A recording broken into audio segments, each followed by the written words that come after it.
গোপাল একদিন তার প্রিয় বন্ধু নেপালকে বলল, দেখো ভাই, সবই তোমার আমার ব্যাপার। বন্ধু বুঝতে না পারলে জিজ্ঞাসা করলো, যেমন?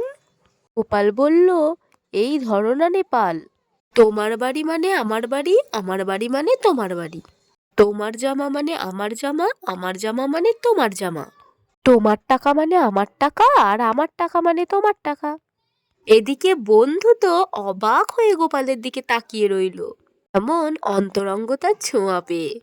গোপাল ততক্ষণে ভেলকি দেখানোর মতো নেপালের পকেটে হাত ঢুকিয়ে খাবলা মেরে কিছু পয়সা বের করে নেয়, দিয়ে বলে, এই যেমন তোমার পকেট আমার পকেট, এই পকেট তোমারই থাকলো, তোমার হাত মানে আমার হাত, গেল আর এলো।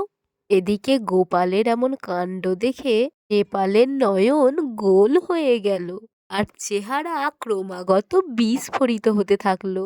হ্যালো বন্ধুরা, কেমন লাগলো আজকের এই গল্প?